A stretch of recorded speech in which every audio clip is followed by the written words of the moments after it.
Okay, thanks very much for the invitation to speak this morning. I'll tell you about some work that my group has been doing on spectral algorithms for learning HMMs and another hidden type of hidden Markov model called a tree HMM. This is work with my ex-postdoc, Jimin Song, who's now in industry, and also some collaborators at UCSD, Kamalika Chaudhary and Chicheng Zhang. Okay, so the overall goals of our work, like much of current research in genomics, is to interpret human genome-wide association studies, which, to my mind, have been extremely successful over the last few years in understanding the genetic basis of many complex human diseases. And you see over here a schematic of all the different significant SNPs in the human genome, which have been associated reproducibly with complex disease. And you see it basically covers the entire genome. And so what a lot of the field is doing now is to pursue follow-up studies of these disease loci and to really try to advance personalized medicine in this way by understanding the molecular basis of these disease SNPs. As you know, most of the disease SNPs are not actually in protein coding regions. They're actually in regulatory regions, and that really motivates our need to annotate these regulatory regions of genomes. So the data we'll be using is sort of the ENCODE type data, where you have the input over here in grayscale. Each track is a different histone mark or chromatin mark for a particular cell type. It's shown in grayscale here, so we'll really be treating this as binary data, presence or absence of these histone marks, and the sequence is, as usual, the human genome on the x-axis. And what we'd like to produce is an output, sort of a coloring of the genome into these different blocks of colors, a segmentation of the genome, for example, using a hidden Markov model, where each of these colors is going to represent some kind of underlying biological state, such as an enhancer, promoter, transcribe region, or so on. And you can see here one of the reasons why there's different segmentations is because there's different cell types. And so you can see that same region of a genome could have different functional significance in different cell types. And as you know, there's lots of data for this kind of work. There's the ENCODE project, which has done this for 147 cell types, and some other big projects, such as the Roadmap Epigenomics project, which we'll be looking at later in the talk. So here's just a very broad overview of our talk. I'll be telling you about spectral learning of hidden Markov models. That's a new sort of technical area in machine learning. This is work we published last year in genome biology, and then extended later on to the case of when you have multiple cell types. That's when the tree HMMs come in. I'll explain the graphical model later on, but you can think of it as a hidden Markov model with a very large but structured state space, and that's work we published recently in NIPS. So pictorially, I showed you my inputs and outputs, but let me just try to be a little bit more clear about that in words now. So the input will be a single long sequence, and in each position, we're just going to be given those grayscale inputs, chromatin marks, each kind of vertical axis. So we'll think of that as a binary vector. Yes, please. Binary because you're going to threshold those? Yes, that's right. It's going to be a binary vector. For the purposes of learning the parameters in the hidden Markov model, we're going to treat each binary vector as a single character. So concretely, if we have 8 chromatin marks, then we'll have 2 to the 8 possible characters, 256 possible characters. That's going to be our entire universe of characters. But just for the purposes of display, and only for the purposes of displaying it in figures, I'll be showing you actually the marginal probabilities of each component in the vector. So I won't show you big emission matrices where you have 256 possible probabilities. It'll actually just show you 8. We'll just take the marginal over the components of that vector. And when we get to talk about multiple sequences, multiple related sequences, it'll be the same thing. We'll have multiple related sequences, let's say from different tissues or from different cell types, but we'll assume that they're all related by a fixed tree. So we'll know ahead of time what's the developmental lineage, for example, of blood, and we'll know exactly how these cell types are all related to each other. The output will just be the regular HMM outputs parameters, which we'll learn in an unsupervised way, and a segmentation of the sequence, let's say the maximum likelihood Viterbi parse of that sequence into these different colors. And similarly for tree hidden Markov models. Okay. So as I said, we're working in a framework which has sort of become a pretty big thing now in machine learning. It's called spectral learning. So the usual way people set up these hidden Markov model unsupervised learning approaches is to actually set this up as a maximum likelihood problem, and then to run some kind of local search heuristic, such as expectation maximization being the common one. So there's lots of different issues with EM and maximum likelihood, as we know. One is simply that it's slow, usually takes a lot of iterations. It's a first-order method. And the likelihood surface is typically not a convex function. EM is also only a local search optimization method, so we never guarantee getting the global optimum. And in certain cases, as we know, the maximum likelihood can also be not desirable criterion because it tends to overfit the data. So an alternative way to approach this problem is actually to use actually an older statistical framework called the method of moments, which is in some sense much more direct than maximum likelihood.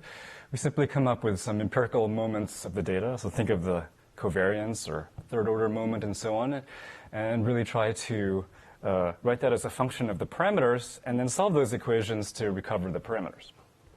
So this has traditionally not been pursued in the graphical model literature until quite recently. But it turns out that if you make very mild technical assumptions on the structure of the graphical model, this turns out to be very efficient and very quite straightforward to do.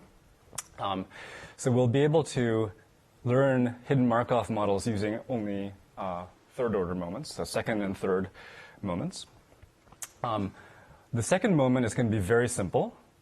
We'll just collect a matrix of counts of pairs of consecutive observations along the sequence. So we're given a sequence of numbers. So each number is going to be between 1 and 256. And I'll just have a 256 by 256 matrix. That's my second order moment. And I'll just scan along the sequence, and for each pair of consecutive observations, I'm just going to increment one cell in that 256 by 256 matrix, and I'm just going to count how many times I observe each pair of observations. So it's extremely simple. In one pass, you collect these statistics, and you do the similar thing for the third-order moment, which is now going to be a third-order tensor, a cube of numbers, 256 by 256 by 256, where I collect counts of triples of observations. So it's extremely simple, at least the moments are. And I'll write that, won't have too many equations in this. I'll just say this at a high level, but the second order moment is going to be this P12 matrix, and the third order tensor will be this P123 tensor. This is the method of moments, so we're just going to take these empirical counts and set them to be equal to the expected moments of the hidden Markov model distribution. So this is by, we just declare these to be equal. And now the trick is to try to write these moments in terms of the parameters somehow. And we really, really want to get it into some form that looks like this, where it's the sum over these elementary rank 1 matrices. And the sum is taken over m hidden states. And the idea is that if I could factorize this, if I could recover the components of this sum, then each of those components would actually reveal to me one column of my observation matrix. And once we recover the observation matrix, we would be able to then recover the other parameters of the hidden Markov model, the transition parameters, and so on. So these W's, you should think of them at a high level. I'm being a little sloppy here, and that's why I have these tildes here. Think of that as something like the initial state probability distribution. These are columns, particular columns of the observation matrix. So that's the conditional probability of observing these 256 characters, given that you're in some particular hidden state. Okay, so morally speaking, we should be able to recover hidden Markov model parameters just using these kind of consecutive pairs of observations because of the Markovian property. We only look back one step when we're doing these hidden Markov models. But obviously, it's very hard to recover this decomposition of the matrix into these rank 1 terms.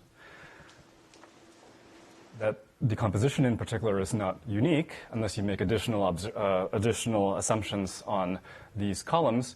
In particular, you could conceptually think of the case where these columns of your observation matrix are actually orthogonal to each other. It's a very strange assumption from a statistical standpoint, because why should two conditional probability vectors be orthogonal to each other? It's just a mathematical construct. But if they were orthogonal to each other, you would be able to exactly and uniquely recover this decomposition by doing a singular value decomposition, because that decomposition would be unique once you impose this orthogonality constraint.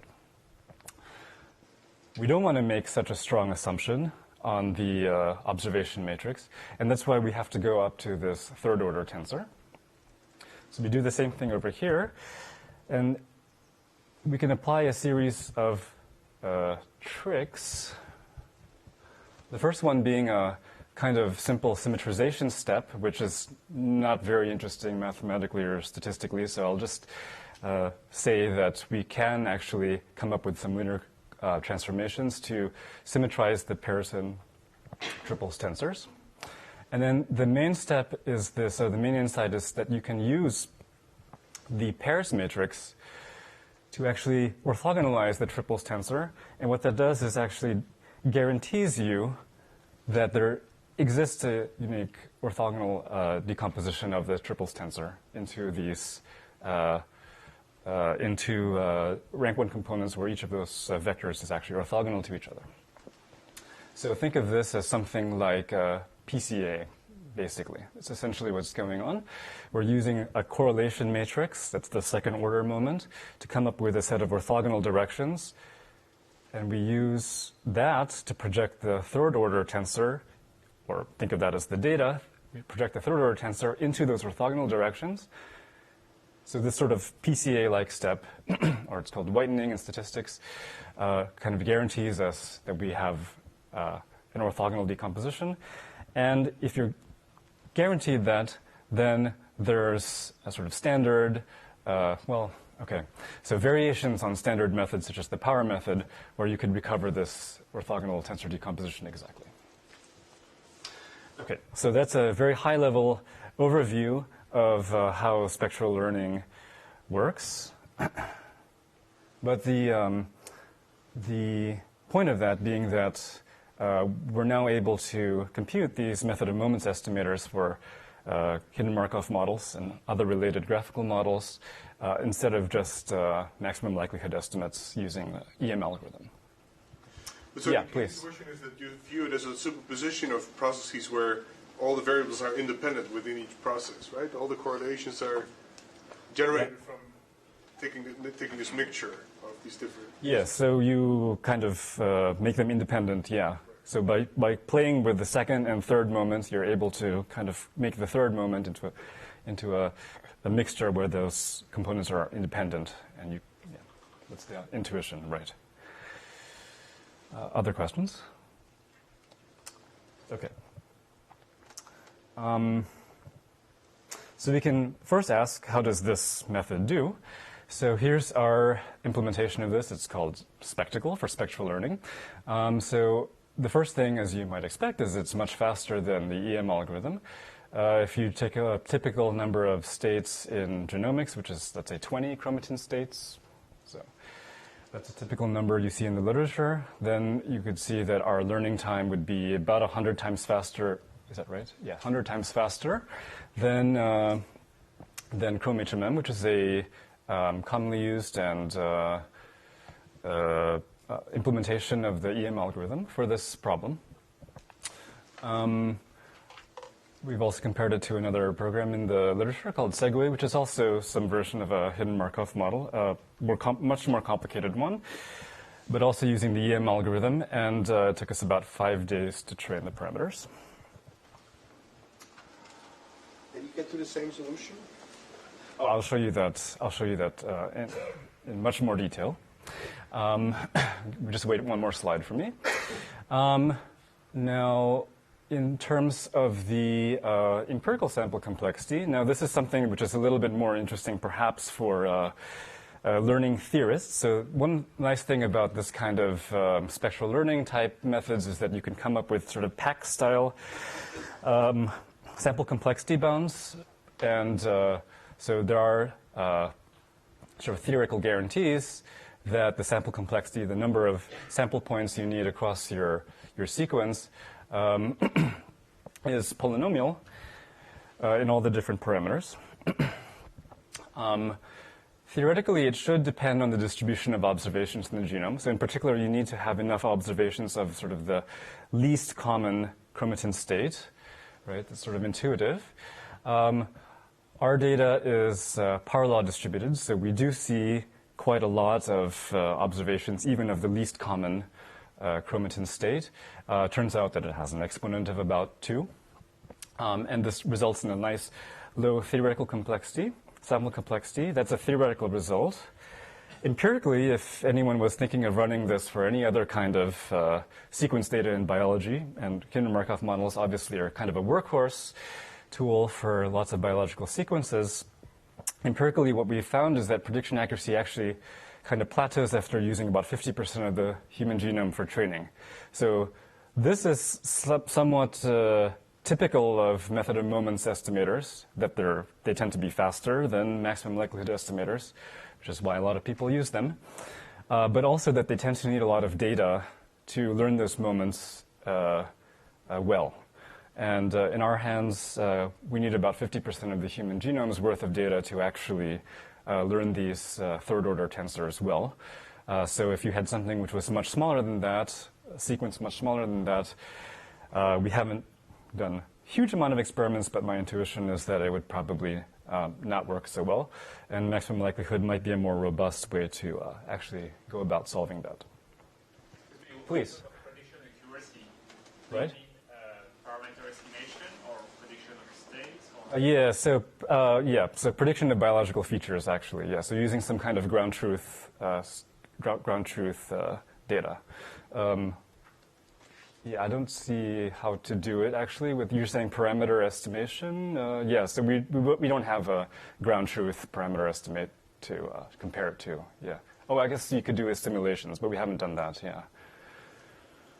Okay, so let me get to Eric's question, which is about the actual matrices. So here's what we get from spectral learning on the left.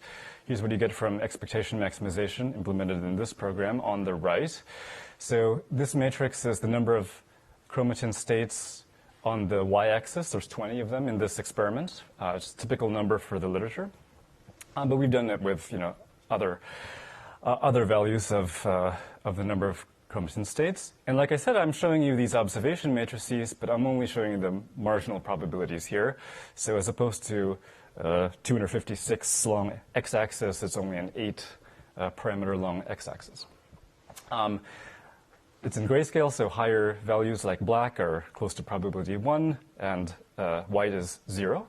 So the first thing, Eric, is that the parameter estimates look pretty similar. If you look across, we've arranged, the learning algorithm never tells you the order of these states, so we've matched them up as best as possible to make it clear that they look pretty similar. But not always. So here's one which I've highlighted over here, where we learn something that's different than what's learned in the EM solution, or maximum likelihood solution. So over here, what they've learned is a kind of null state where you have close to 0 probability for each of those chromatin marks.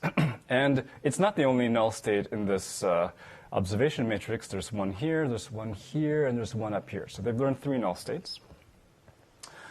And This is now specific to people who look at chromatin for a living, but if you have K4 monomethylation, low K3 K3 methylation, K4 trimethylation, I'm sorry, let me say, K4 trimethylation, and K27 acetylation, this looks like a good enhancer.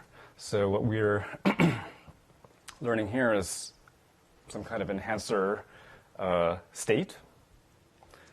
And what's learned over here is some kind of null or background state.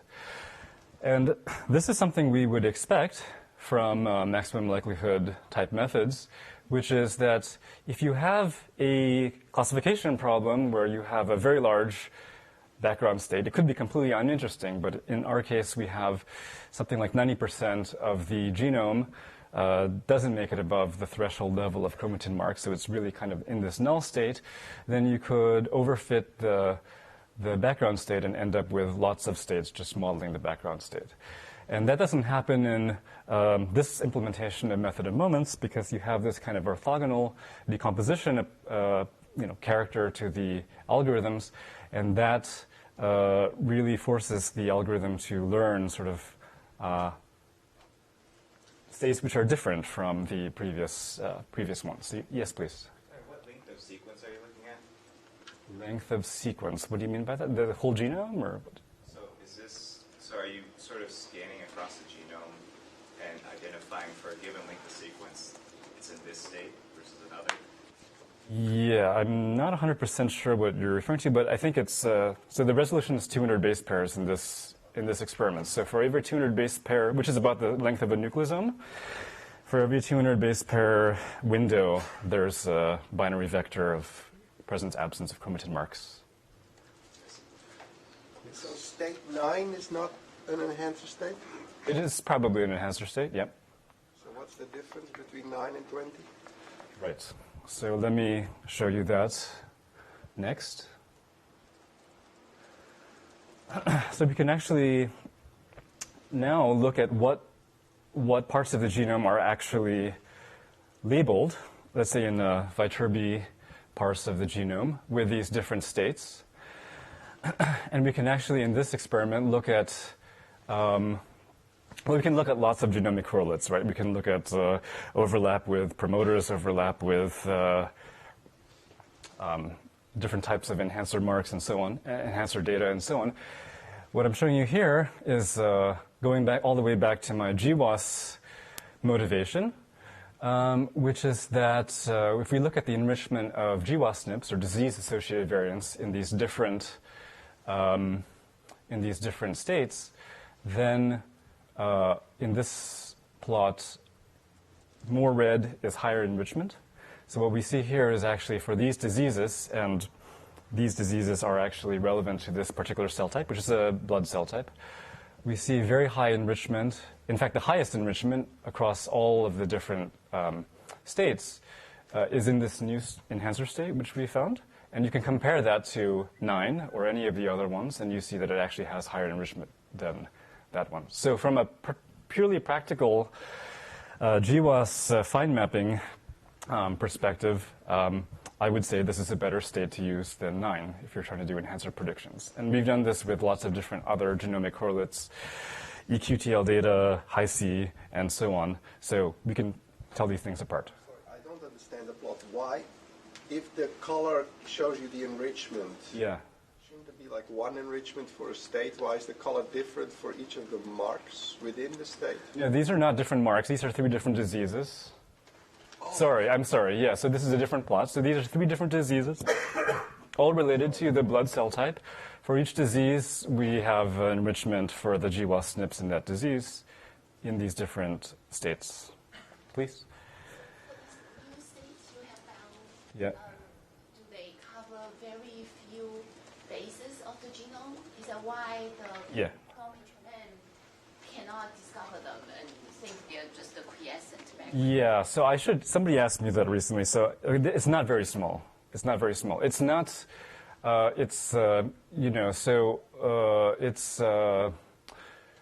within a factor of 2 or 3 of the what Chrome HMM would predict as an enhancer. I mean, it's it's half or 1/3 of that, but it's not a vanishingly small fraction.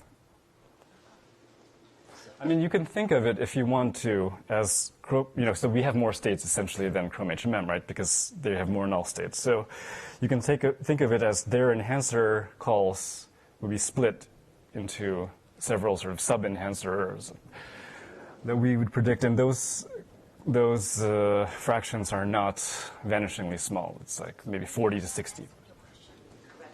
Sorry? If you look at the regions that you assign to state 20, Yeah. what does Chrome HMM assign them to? Right. So it's not 100%, but they assign them mostly, so something like state 9. So you can, something like state 9, not 100%, but a gross level, something like state 9. So you could think of it as state 9 of Chrome HMM has been split into our state 9 and our state 20, but our state 20 has a higher enrichment, so that's a more specific prediction, and it's not a vanishingly small one, so it's not 1%, it's like 40%, something like that. But I should get that exact number because, does it answer? Yeah, I just thought they were assigned to PS, so I was pretty surprised. Oh, I see. No, they're not. Because so this assignment of the 2 states is just something we do by hand, right? So it's, we've just lined them up for visual purposes, but the algorithm does something in the back. Yeah? How sensitive are the emission parameters to the thresholding of the input tracks? We haven't done too many experiments with that, so I'm sorry, but I don't have a lot of things to say about it. Yeah, so for the purposes of comparing, we do the same thing as Chrome HMM because we're trying to keep that step the same. So so it's a kind of a literature published method. Yeah, it's a Poisson distribution, and they threshold the Poisson. Was there another? Oh, yeah, please. So back to the same question. So some of these states, if you go to the last slide, should look the same. Last slide. Okay. Like in terms of their histomodification enrichment. Right. But then when you look at the Enrichment of the disease of the variants, they look different. That makes me go back to the question and say, are these the same really things? Are these the same locations that Chrome HMM assigns to that state? Like well, I mean, not exactly, right? Because not exactly the same because. Well, if some of these regions over here were in this in our spectral learning solution were now assigned to this new state, then they would not be, in the old state 9 or whatever. So they would, you might get a lower enrichment in that. Is that what you're asking? It's not exactly. Our state 9 is not exactly their state 9, right? I'm just saying in a very gross, high-level sense. I was just wondering if the emissions look similar in the previous slide. Yeah. Then I would expect the locations that are assigned to be the same. But not 100%, right? Because it's if you're doing a Viterbi parse, then you have to kind of decide which is the best state. It could go to a different one. Yeah. Okay. Thank you. So. Right, so we've done a lot of other things other than GWAS SNP enrichment. I can't remember, Eric was asking. We've done a lot of other genomic correlates like EQTL and Hi-C and so forth. So we're fairly confident that these states really are sort of different enhancers, at least based on correlations. Back to a statistical thing. If you wanted to, you don't have to actually just use the method of moments estimator. You could use it as an initializer to a local search algorithm, such as EM. And we've done that on some data sets, and that sometimes does give us better likelihoods. You see in this blue picture, blue plot. Sometimes we can actually get to a higher likelihood if that's what you're trying to do. And for certain data sets, you might actually like to really try to optimize the likelihood. For example, if you don't have this class imbalance problem. If you really have balanced data, maximum likelihood might actually be the criterion to optimize. And we sometimes do see that higher likelihood does actually translate into higher precision recall accuracy, for example, for promoters. Is that right? Okay, I didn't put it in here, but I think this is for promoters. So I'm running a bit slow, but I have 2 minutes, huh? All right, so let me at least tell you the model of our paper. So with the hidden Markov model, you have just one sequence, which is in this white balls, with the shaded balls being your observations. So our model is has been called a tree HMM in the literature. And now you're given a fixed tree. So think of this as being, for example, some fetal brain region. We're quite interested in brain diseases, so we're looking at brain data a lot. So fetal brain and then some adult brain regions. The tree can be an arbitrary sized. It doesn't have, but I'm just showing a size 3 tree here. So now the assumption that's being embedded in this graphical model is that if you're an enhancer, you're more likely to be an enhancer at a particular position in the genome if the previous position is in that enhancer, as always with the hidden Markov model, but also if the parental cell type or tissue is in an enhancer. So the tree lineage is embedded here. We have some algorithmic ideas written up in our NIPS paper, the main one being this thing, which we call the Skeletensor. So this is a new sort of thing in spectral learning where what we're able to do is actually avoid constructing a very, very large tensor, which is exponential in the number of cell types.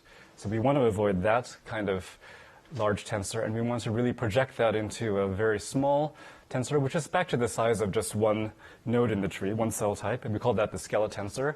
And so with the symmetrization step that I mentioned in the sort of my overview of spectral learning, we've completely changed that to be able to also do this projection step as well. So this is sort of, at a high level, the main technical contribution of our paper. If you put our ideas together, we have an algorithm which overall solves this graphical model well when the tree has low depth. And I'd like to argue that for most biological data sets, low depth trees are the common thing. For example, if you think about my brain example, you typically don't have very long time courses where you're able to really assay the same person over a very long period of time. You typically have something like fetal brain, and then another time point, which is adult brain regions. But you have many, many brain regions. So you really slice the brain into lots of different regions. So we'd have a very shallow depth 2 tree, but a very wide tree. And that's exactly when our methods work well. We've compared it extensively to variational expectation maximization method, which has been published in the literature, and it has some additional statistical and also biological constraints on it to try to make it tractable. In this case, it took them about 13 hours to run on a standard data set, and ours took about 22 minutes. So that's the same thing as I said before. It's our methods are much more fast. And we have sort of similar behavior as before. Here's a picture of the observation matrices again, where you see that the maximum likelihood solution grossly overfits the background, and you have lots of white over here, so that's a lot of background states. And over here we see, won't have time to go into the biology, but lots of interesting biological states. Here's another comparison where we can ask if the tree model, if adding the tree actually helps us over just considering each of the cell types individually, and we see that in general, except for this one case where we think we can explain that away, in general we do see a bump in prediction accuracy for biological features. And I'll also just mention very quickly that we can also learn cell type specific emission parameters. Very briefly, in embryonic stem cells, we see enhancers which are poised, as opposed to other adult stem cells where they have adult cell types where they have this H3K27 acetylation and are active. So there's some more biological insights to be gained from this method. So this is my last slide. I just want to say very quickly why I think spectral learning is particularly well suited for genomics. One is that we have very large sample sizes in genomics. So that means that efficient algorithms are actually needed to learn these models. And the flip side, actually, we have enough samples to learn these kinds of method of moments estimators. Biological interpretability. So this is to answer the question which people now ask a lot, which is why don't you use deep learning? And the reason for that is because we found that simple models, such as hidden Markov models, actually do seem pretty close to the biology. We actually are able to get a lot of biological insight from them. So parameter estimation and interpretation is actually very important for us. We don't just want to do prediction. And also this last empirical observation I made, which is that these methods seem very robust to class imbalance, and that seems to be a pervasive thing in genomics as well. Okay, thanks very much.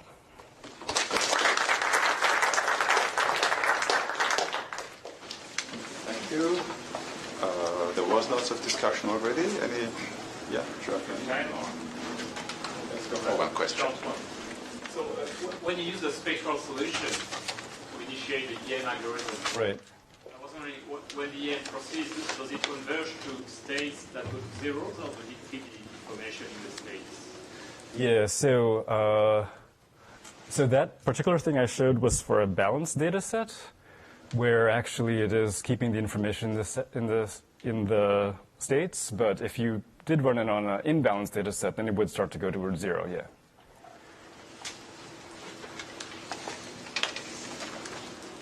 All right. Let's thank our speaker again.